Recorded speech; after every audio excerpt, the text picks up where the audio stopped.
Cerita mempersembahkan Sabda Pandita Ratu.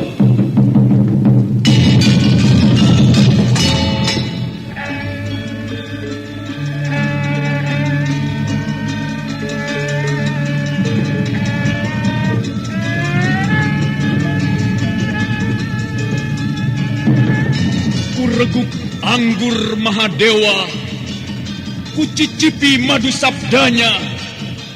Bumi kuremas dalam genggamanku, matahari dan rembulan kutelan dalam perutku. Apakah mungkin aku akan menjadi bunga yang bisa kau petik dan kau sunting? Sementara jika layu, akan kau campakkan begitu saja, seperti cermin retak yang tak berharga.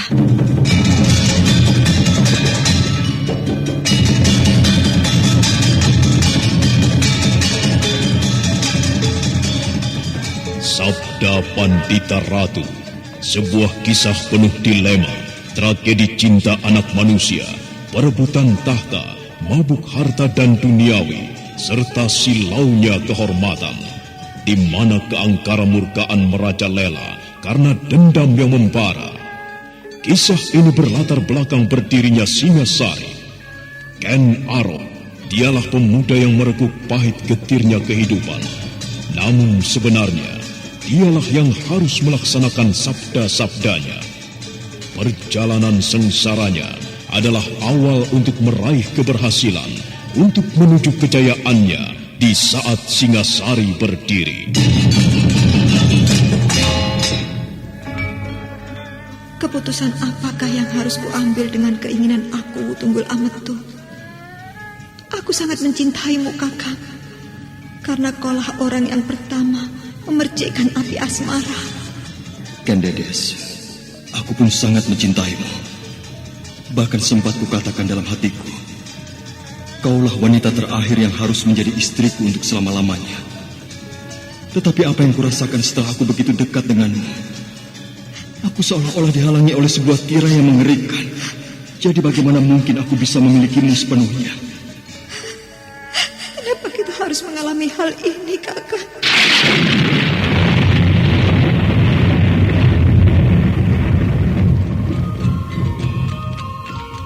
Sabda Pandita Ratu, naskah ditulis oleh Pondra Swasti Langit, diolah oleh Agus Nur Ismail, didukung oleh artis-artis terkemuka, Ferry Fadli, Eli Ermawati, M. Abud, Ivona Rose, dan lain-lain. Teknik dan montase, Ibing Arifin, dengan sutradara Dian Pertiwi. Sabda Pandita Ratu kali ini mengetengahkan episode ke-8 dengan judul Sang Rajasa Triwikrama.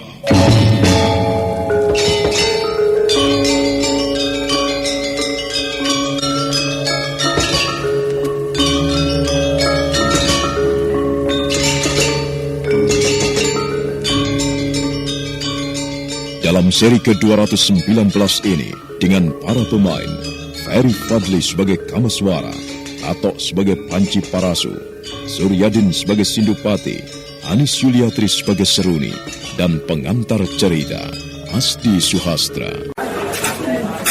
Ada apa sih, Hiu? Dari tadi tak perhatikan kok mukamu kusut banget. Aduh, aku lagi pusing nih. Mamaku minta dicarikan channel YouTube yang ada Sendiwara radionya. Apa ada coba? Loh, ada. Coba aja kunjungi channel YouTube Satria Collection. Di sana ada Sandiwara Radio, lagu-lagu kenangan, dan masih banyak lagi. Wah, ini yang aku cari. Terima kasih ya, Res. Mengenang masa lalu adalah hal yang sangat menyenangkan.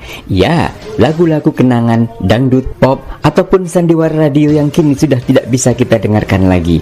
Jangan khawatir, di konten kami sediakan itu semua. Semuanya bisa Anda nikmati di channel YouTube kami, Satria Collection. Tunggu apa lagi? Kunjungi YouTube channel kami. Jangan lupa subscribe, komen, dan like-nya.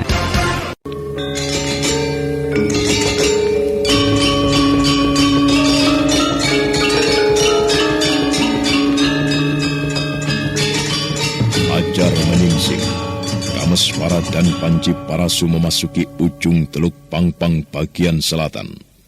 Kameswara terkejut ketika menemukan tulang belulang yang dia kenali sebagai Boja Pradata yang terlihat jelas dari bongkoknya. Kameswara menjadi yakin ketika pada tulang belulang itu dia temukan kitab pusaka Pallawa Riung Laut.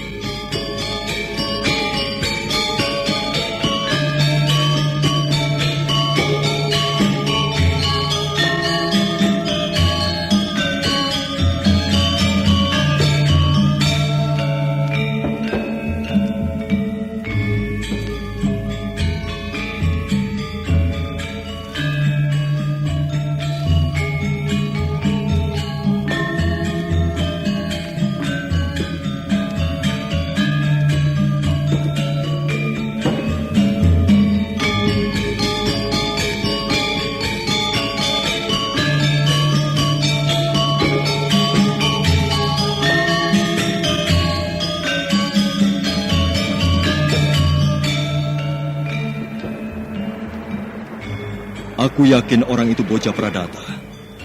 Siapa mengira orang itu menemukan nasib yang sangat buruk di sini? Ternyata aku tidak perlu bertindak apa-apa. Kabut setan itu telah menelannya. Apakah dengan demikian kau gagalkan keinginanmu untuk menengok kampung halamanmu? Di tempat mana kau dibesarkan, Kameswara? Tidak, kita tetap ke sana. Tranggana mati, Boja Pradata juga menemukan kematiannya. Akan tetapi itu bukan berarti menggagalkan keinginanku untuk menengok perguruan. Aku harus mengetahui bagaimana nasib perguruanku. Matahari telah menyembul dari balik garis laut di belahan timur. Dari tempatnya berada, matahari yang telah menampakkan diri masih tertutup bukit Sempulungan. Tatapan Kameswara menerawang ke luasnya Teluk Pangpang. Tetapi yang berkecamuk di dalam benaknya adalah ingatannya atas kenangan masa silam.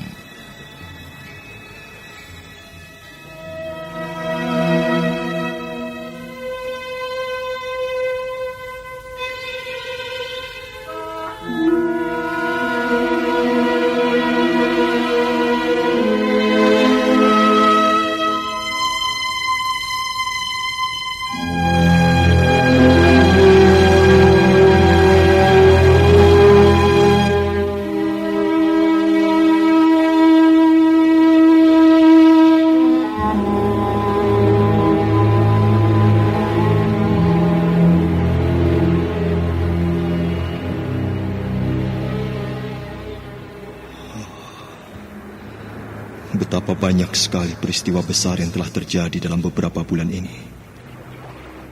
Ayah Ki Ageng Pesanggaran telah tiada, pergi menghadap Hyang Batara Agung. Paman Haryo Panumping juga telah tiada, menyusul ke alam kematian. Telah tewas di tangan Boja Pradata. Paman Yuyu Rumpung juga telah pergi untuk selamanya.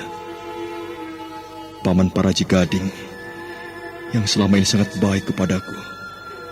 Siapa yang pernah mengira kalau Paman Paraji Gading ternyata menyembunyikan kenyataan yang sama sekali lain dan tidak terduga.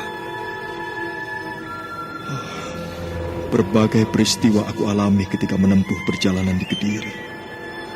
Aku terperosok ke dalam kenyataan yang paling buruk. Aku menyaksikan pula kenyataan yang sangat pahit. Betapa banyak hal-hal yang sangat luar biasa. Akhirnya, aku kembali ke ujung timur Pulau Jawa ini. Di tempat mana aku dibesarkan, aku harus menyaksikan keadaan yang porak-poranda. Keadaan yang paling tidak masuk akal. Tulang belulang berserakan. Sisa dari kematian yang paling mengerikan. Tiba-tiba aku diburu oleh pertanyaan. Bagaimana dengan Pesanggaran? Aku harus melihat nasibnya. Ya, aku harus tahu bagaimana keadaan Pesanggaran sekarang.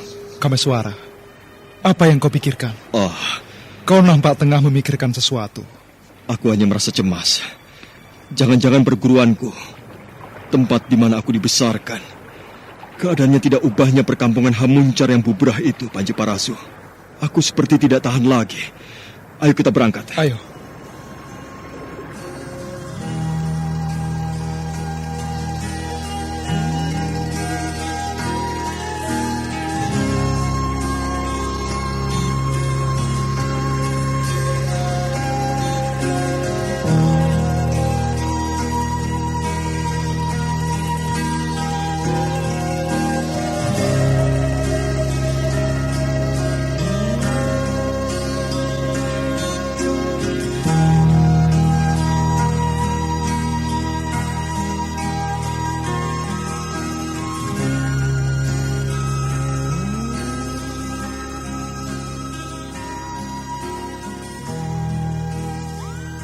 Kameswara segera menyimpan kitab pusaka Palawariung Laut ke dalam balik bajunya.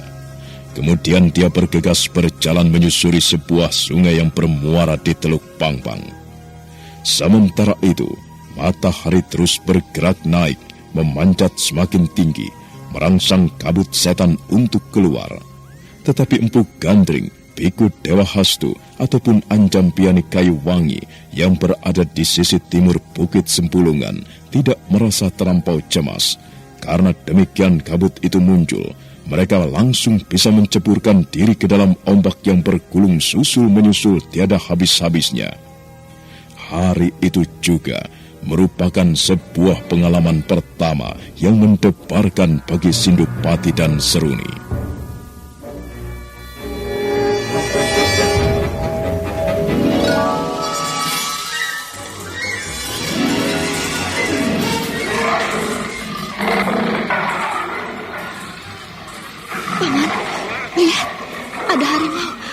Sana. Iya, aku melihat. Kita tangkap, Paman. Shh. Lihat, apa yang diperhatikan harimau itu? Kabut. Itukah kabut yang dimaksud oleh Tumenggung Yudopaksa itu? Lihat. Apakah yang akan dilakukan kabut itu, Paman?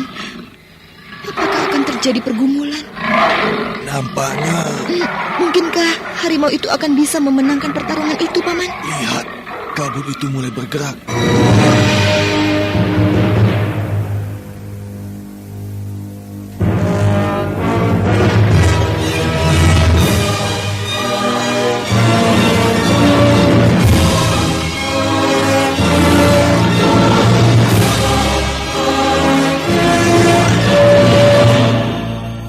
Kabut setan berwarna kuning kepucat-pucatan itu mulai bergerak. Dia menurun dan wujudnya semula yang pekat padat mengencer, memekarkan diri, kemudian menyibak ke arah kiri dan kanan. Harimau itu melangkah mundur, namun harimau itu menjadi gelisah ketika gemericik ombak seperti akan menelannya. Kiai Sindupati dan Seruni memandang peristiwa yang akan terjadi dengan hati berdegup kencang. Dan akhirnya, tiba-tiba kabut itu bergerak. Lihat Seruni. Kabut itu mulai bergerak, Paman. Harimau itu disergapnya. Lihat, Paman.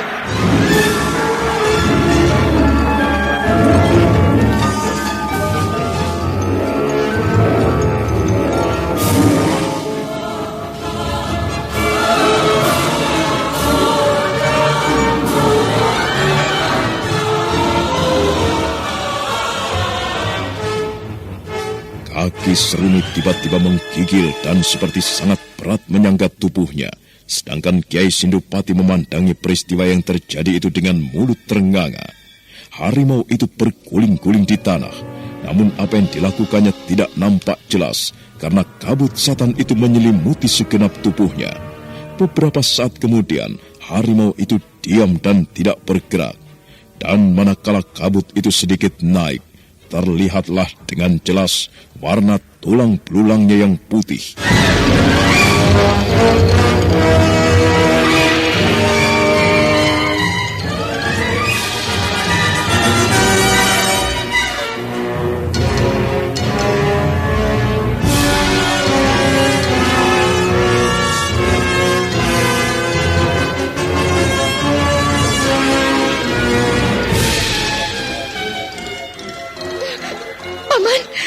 Tinggal tulang belulang. Nampaknya kita giliran berikutnya, Seruni. Nampaknya kabut itu tengah mengintai kita. Paman, bagaimana ini? Kita ke air.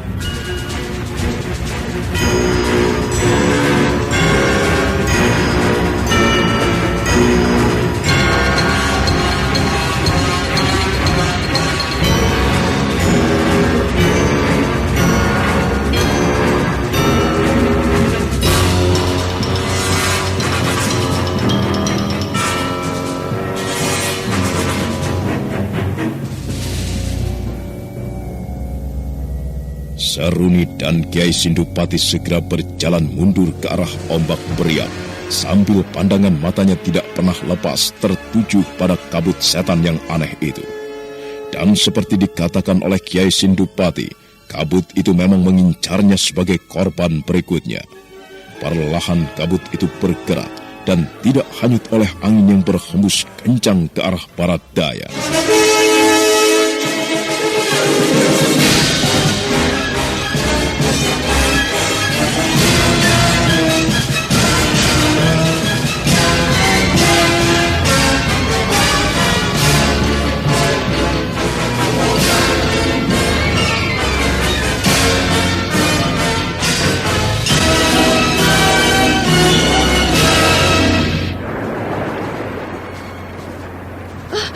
Kita akan disergapnya, Paman. Kita menyelam.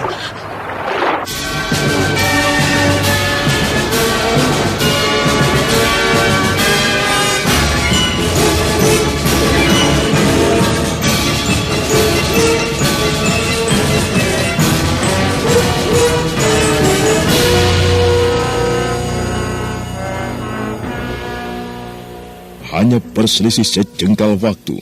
Demikian Kiai Sindupati dan Seruni membenamkan diri ke dalam air.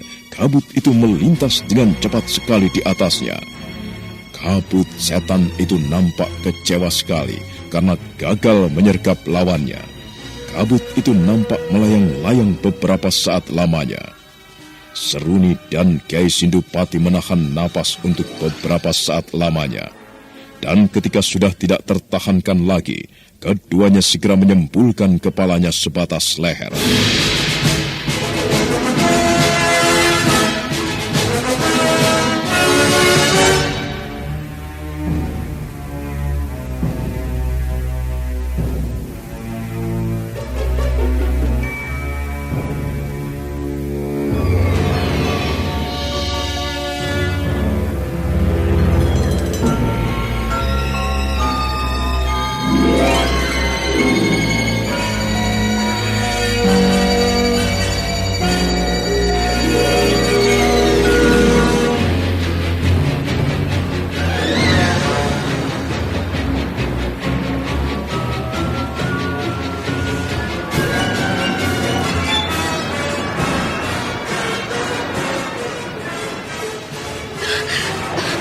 Mana dia? Mana dia? Itu di sana. Kabut gila. Seekor harimau dengan sangat gampang ditelannya hingga tinggal belulang berantakan begitu. Ngeri sekali, Paman. Aku takut. Seruni, kita berendam di sini dulu. Kita menunggu perkembangan keadaan.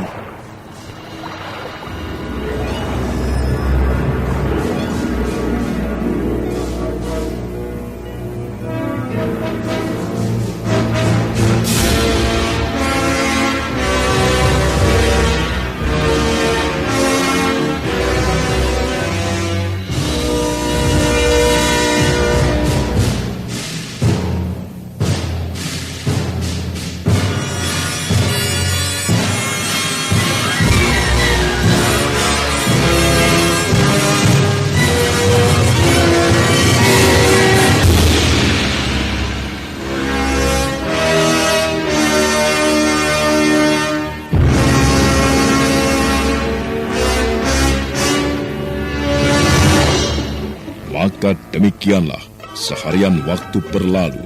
Kiai Sindupati dan Seruni harus mengumpat-umpat dalam hati karena sedikit saja mereka lengah, kabut yang tidak diketahui dari mana asalnya itu akan menyerangnya. Beberapa kali Kiai Sindupati dan Seruni harus menceburkan diri ke dalam ombak untuk menghindari sergapan kabut setan itu.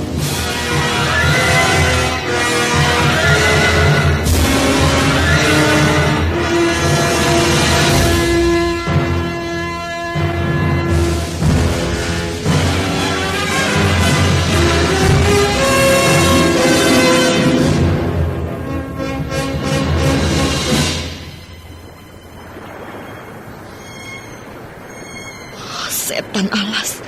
Kalau begini caranya, kita akan mati kedinginan, Paman. Apa boleh buat, Saruni? Jika kita memaksa diri naik ke daratan, umurmu akan habis. Nampaknya benar yang dikatakan oleh pemuda bernama Kamiswara itu. Ketinggian ilmu kanuragan sama sekali tidak ada manfaatnya untuk menghadapi kabut setan itu. Nampaknya kematian Ki Sabalangit yang diceritakan pemuda itu benar. Sebuah peristiwa yang sungguh sangat luar biasa. Ki Sabalangit mati menjadi korban keganasan kabut itu. Mengerikan sekali. Lalu bagaimana dengan bongkahan logam yang jatuh dari langit itu, Paman? Lupakan benda itu, Seruni. Selamatkan dulu nyawamu. Setan alas, kabut keparat itu.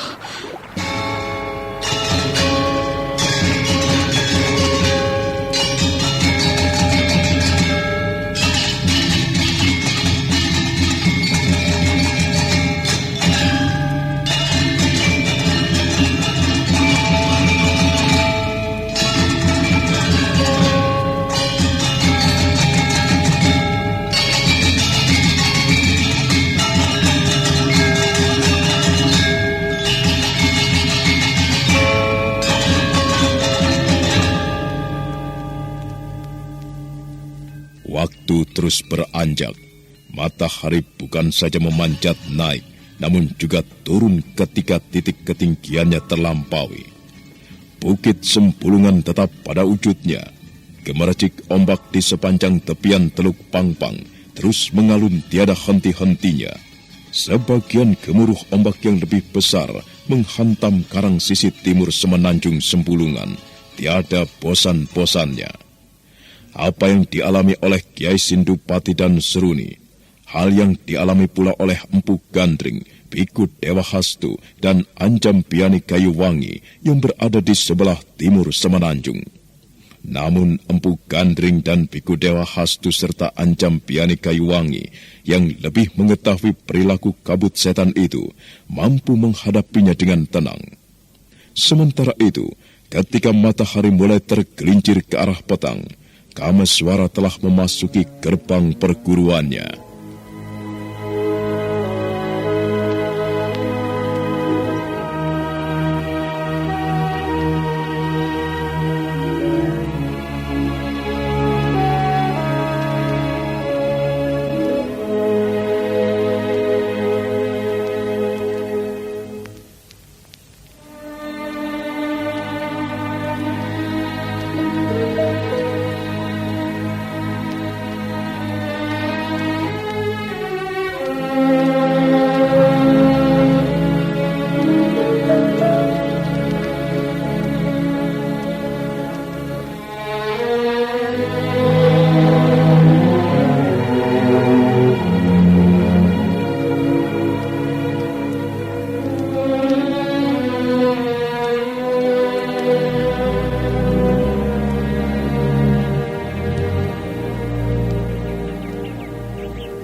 Ternyata benar apa yang dikatakan oleh Paman Biku Dewa Hastu.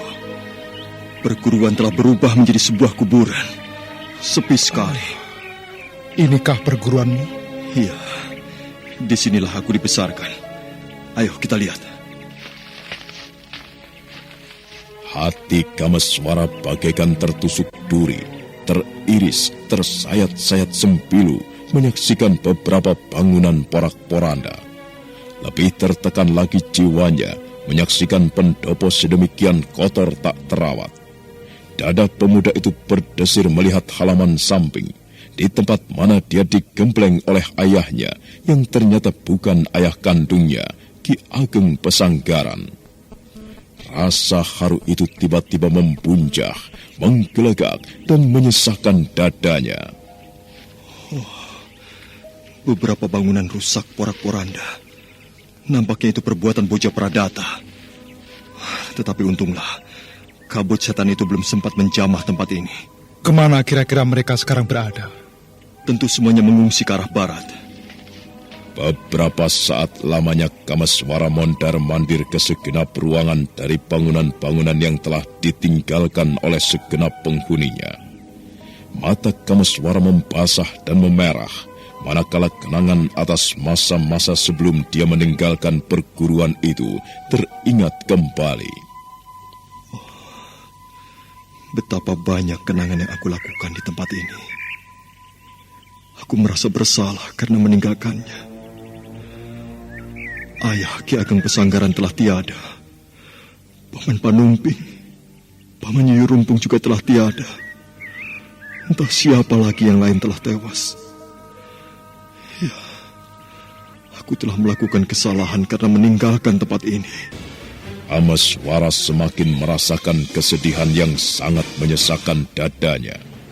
Setiap apa yang dilihatnya menggiringnya untuk mengenang masa silamnya. Panji Parasu seperti bisa merasakan kesedihan Kameswara, meskipun hatinya sendiri teriris lebih parah oleh kematian anak dan istrinya. Dan kenyataan yang dilihatnya pada perguruan itu sekarang membuat hati Kameswara menjadi sangat sedih.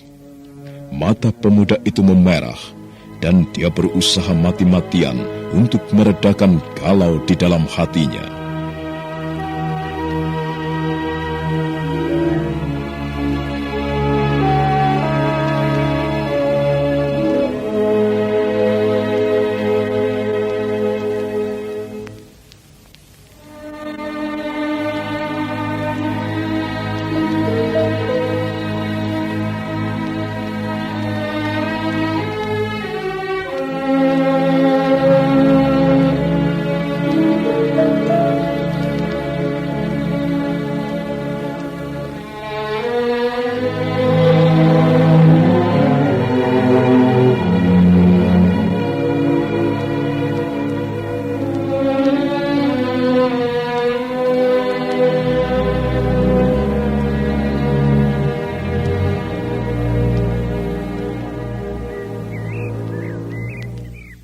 Kameswara, apa yang kau sedihkan?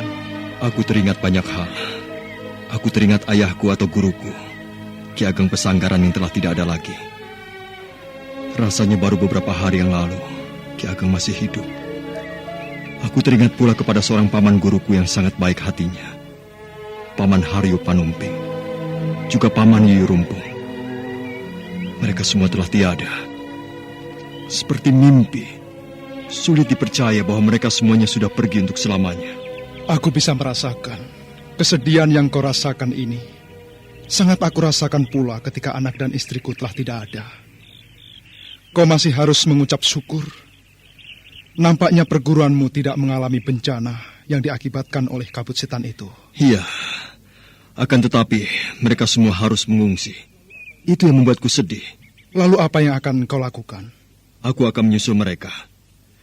Sebaiknya, marilah, sekarang kita menuju perguruan Palwasambu. Palwasambu tidak jauh dari tempat ini. Jika kita menempuh perjalanan dengan berkuda, kita hanya membutuhkan waktu sepenginang. Tetapi karena kita harus berjalan kaki, kita membutuhkan waktu hingga setelah petang. Baiklah, ayo.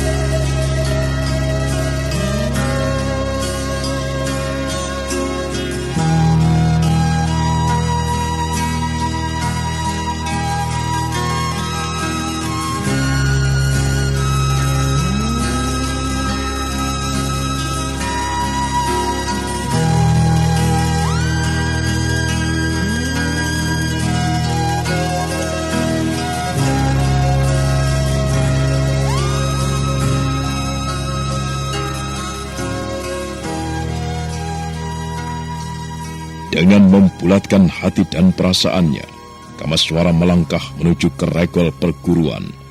Dalam bayangan sore, Kameswara memperhatikan pendopo perguruannya dengan hati yang tidak karuan, serasa berat sekali untuk meninggalkannya. Diiringi oleh Panji Parasu yang menemaninya dengan setia, Kameswara melanjutkan perjalanan menuju Palwasambu.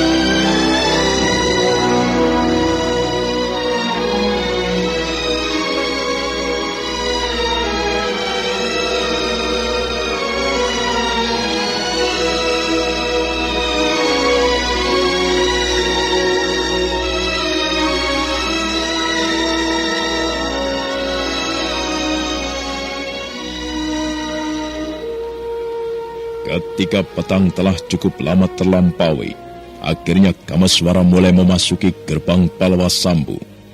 Hati Kameswara bagaikan semakin teriris manakala menemukan keadaan perguruan Palwasambu yang tidak ada bedanya dengan pesanggaran. Sepi sekali. Tidak ada orang yang masih tertinggal di tempat ini. Semuanya telah pergi mengungsi. Kemana mereka mengungsi? Itulah yang menjadi tanda tanya di dalam hatiku sekarang. Tentu semakin menjauhi arah Semenanjung Sembulungan yang menjadi pusat bencana. Kau benar. Kau tidak ingin memeriksa? Ayo. Dan apa yang ditemui di Palwasambu tidak ada bedanya dengan pesanggaran. Nampak beberapa rumah yang rusak berantakan akibat ulah bocah Pradata dan Tranggana. Namun Kameswara menjadi sedikit lega karena dia tidak menemukan tulang belulang tengkorak yang menandakan perguruan Palwasambu itu tidak tersentuh kehadiran kabut setan. Apa yang akan kita lakukan sekarang? Kita menunggu datangnya pagi di sini.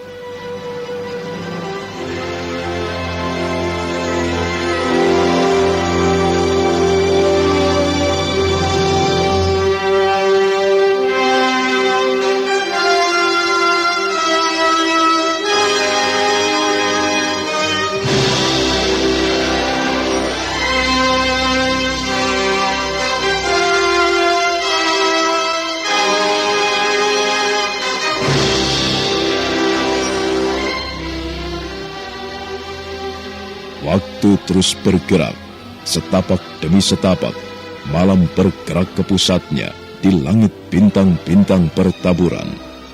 Di malam itu, di suatu tempat yang terletak di lereng Gunung Raung sisi barat, di lereng perbukitan yang disebut Merawan atau Kumitir, adalah sebuah perapian yang ditunggui oleh dua orang, sedang seorang lagi sedang tertidur.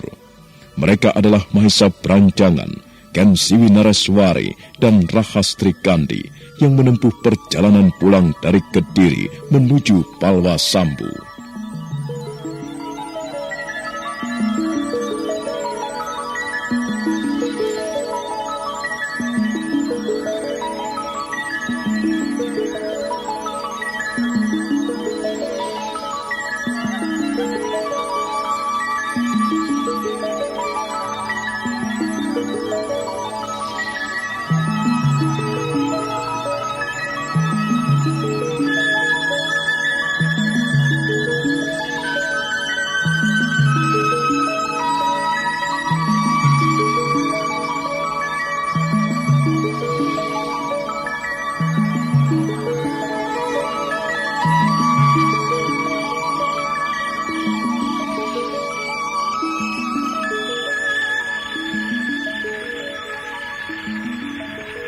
Kakang, bisakah Kakang Mahesa Branjangan membayangkan apakah sebenarnya yang telah terjadi?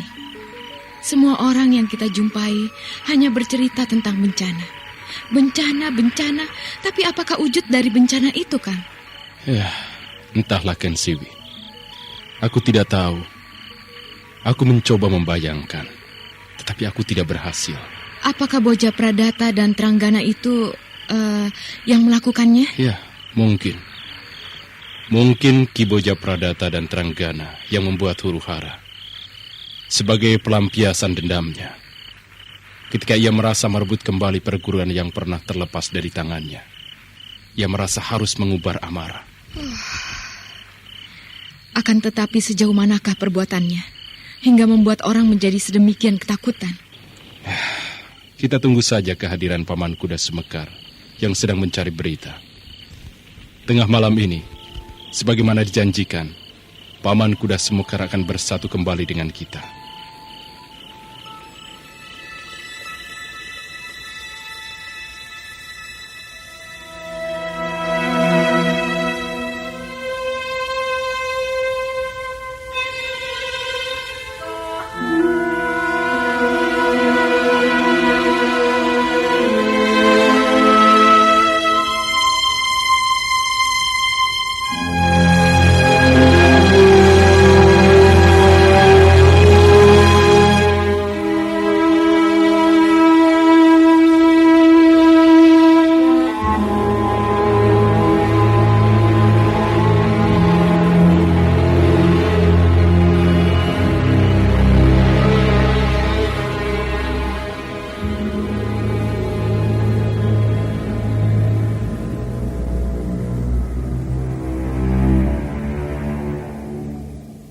Mahesa berancangan melemparkan ranting-ranting kering ke dalam kobaran api.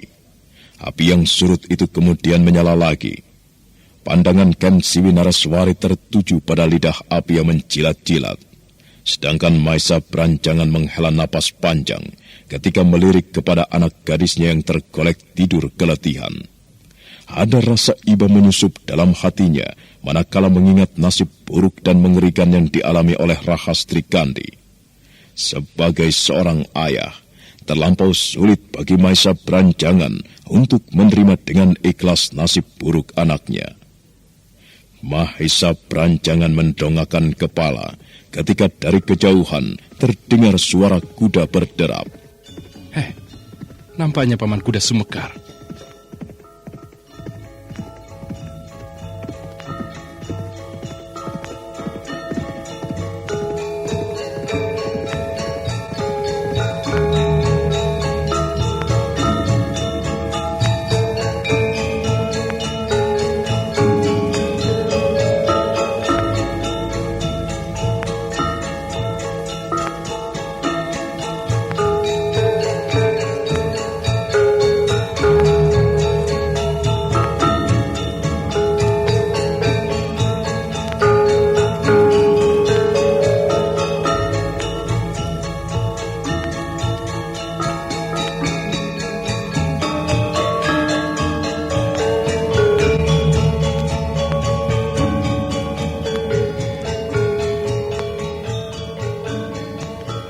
Ternyata benar dugaan Mahesa berancangan yang datang adalah kuda Sumekar.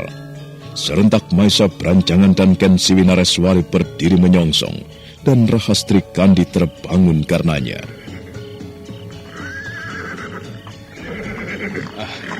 Bagaimana paman? Paman sudah mendapat keterangan apa yang telah terjadi? Ya, aku sudah mendapatkan keterangan. Akan tetapi keterangan yang masih kabur. Ya, nampaknya istrimu telah meninggalkan tempat persembunyian Mahesa berancangan. Kemana? Kemana perginya? Bagaimana dengan ibu? Apa yang terjadi pada ibu? Sebuah malapetaka telah terjadi. Orang-orang yang aku mintai keterangan hanya menyebut ada sebuah malapetaka. Tetapi tidak seorang pun yang bisa menyebut dengan jelas tentang malapetaka itu. Malapetaka yang bagaimana atau apakah wujud malapetaka itu? Serba tidak jelas. Akan tetapi akibatnya semua orang mengungsi. Ya, bahkan nampaknya hal itu juga menimpa perguruan Pesanggaran dan juga Palwasambu. Orang-orang yang semula dengan terpaksa menerima kehadiran Boja Pradata dan Tranggana, semua mengungsi. Dan bagaimana dengan ibu? Ibumu juga pergi mengungsi. Menarik sekali. Bagaimana Kakang Mahesa berancangan? Ya, aku harus mencari Kakang Bo Ayumo. Ia tidak boleh berada dalam keadaan yang tidak terlindungi. Aku harus segera mencarinya. Bagaimana Paman Kuda Sumekar? Bagaimana menurut Paman? Kemanakah kira-kira aku harus pergi? Apakah kita pergi ke tempat Paman menitipkan istriku itu? Tempat itu telah kosong berancangan. Tidak ada siapa-siapa di sana. Paman. Semua orang telah pergi mengungsi. Paman, Ken Ratus bukan orang yang bodoh. Jika ia pergi, ia pasti akan meninggalkan sebuah petunjuk kepadaku untuk melacak kemana kira-kira arahnya. Begini saja, kita ke tempat itu, kemudian kita tetap melanjutkan perjalanan menuju ke Pesanggaran untuk melihat apa yang terjadi di sana. Kemudian, kita lanjutkan mencari Kang Bo Ayu Ken Ratus.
Keresahan kemudian menyergap semua orang yang mengelilingi perapian itu.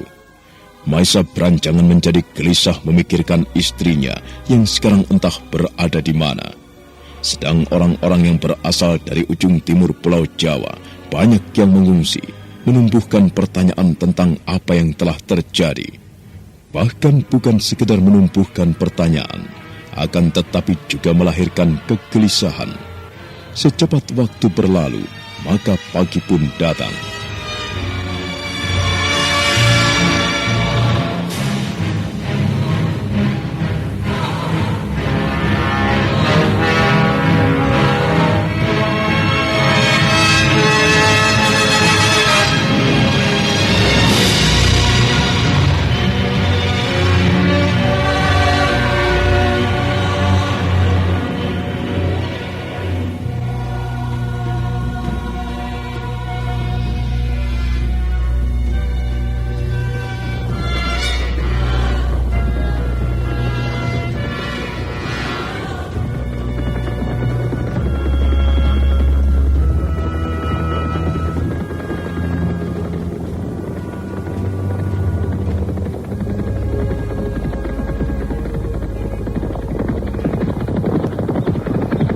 Berhenti!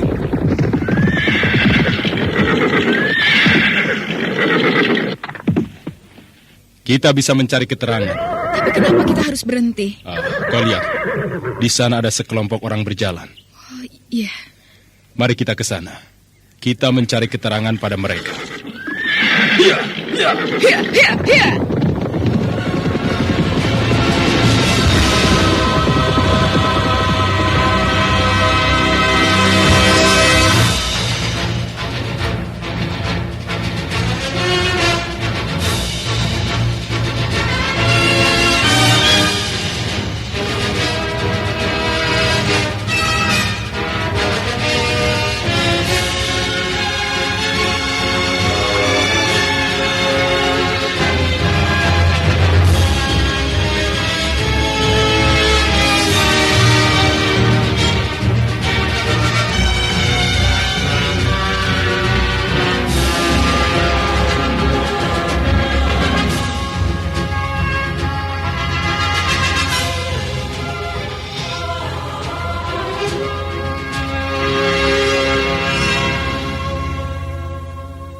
Mahisa berancangan memimpin berkuda di paling depan, diikuti oleh Ken Siwinareswari dan Rahastri Kandi.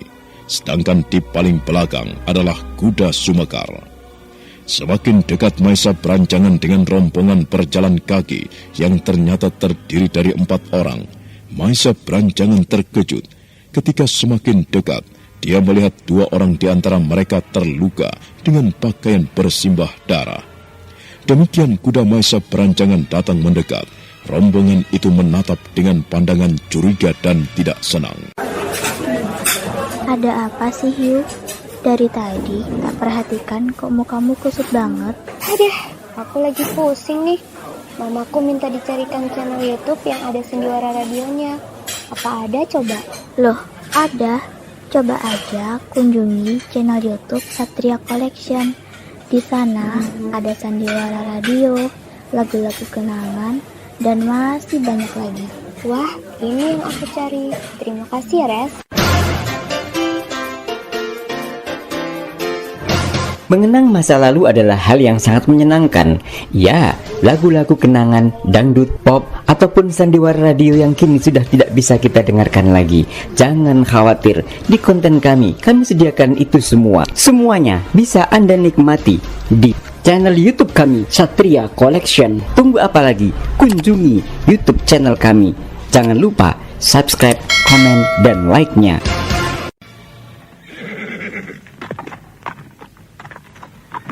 Apakah yang kalian inginkan dari kami? Kami tidak punya apa-apa lagi. Kalian salah besar jika bermaksud merampok kami. Kami tidak punya apa-apa. Oh, tunggu. Jangan salah paham. Kami ini bukan perampok dan tidak bermaksud merampok. Jangan salah paham Kisanak semuanya. Apa yang telah terjadi pada kalian semuanya? Kenapa kedua di antara kalian terluka? Apa yang terjadi? Dan mengapa kalian mengira kami adalah perampok? Kau membawa pedang? Aku membawa pedang. Ya, aku memang membawa pedang. Dan karena itu kalian mengira kami perampok. Apakah kalian baru saja dirampok di sana? Iya, kami dirampok. Perampok-perampok itu benar-benar tidak memiliki perasaan. Kami semua orang sengsara. Kami mengungsi dan harus meninggalkan kampung halaman. Kami dirampok habis-habisan. Keterlaluan sekali mereka itu. Kami sekarang tidak mempunyai apa-apa. Di mana para perampok itu? Di sana, di tepi hutan pinus. Di tepi hutan pinus. Berapa jumlah mereka? Ada beberapa orang. Kami tidak bisa menyebutkan dengan tepat. Tetapi banyak sekali. Kisanak, bisakah Kisanak bercerita kepada kami? Bencana apakah sebenarnya yang telah terjadi yang menyebabkan Kisanak harus pergi mengungsi? Apakah kau belum mengetahuinya? Oh, belum. Kami semua baru saja menempuh perjalanan jauh dari sekitar kota Raja Kediri. Bermaksud kembali ke Palwasambu atau Pesanggaran. Namun tampaknya telah terjadi sesuatu yang luar biasa. Bagaimana? Apa yang telah terjadi? Siapakah yang melakukannya?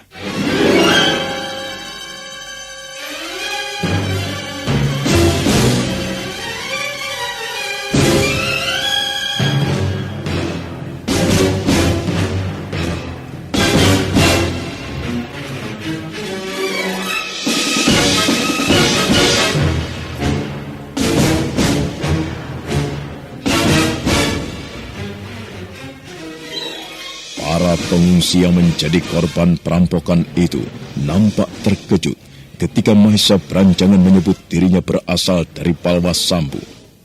Mahesa Branjangan sendiri bagaikan tidak sabar ingin segera mendengar apa yang akan dikatakan oleh para pengungsi itu. Nah, bagaimanakah kelanjutan kisahnya? Bagaimanakah nasib Ibu Rahastri Kandi? Apa yang akan dilakukan oleh Mahesa Branjangan untuk menemukan istrinya itu? Dan bagaimana pula ulah kabut setan, sumber dari segenap malapetaka mengerikan itu? Saudara pendengar, untuk mengetahui jawabannya, ikutilah kelanjutan kisah ini dalam seri berikutnya. Sampai jumpa.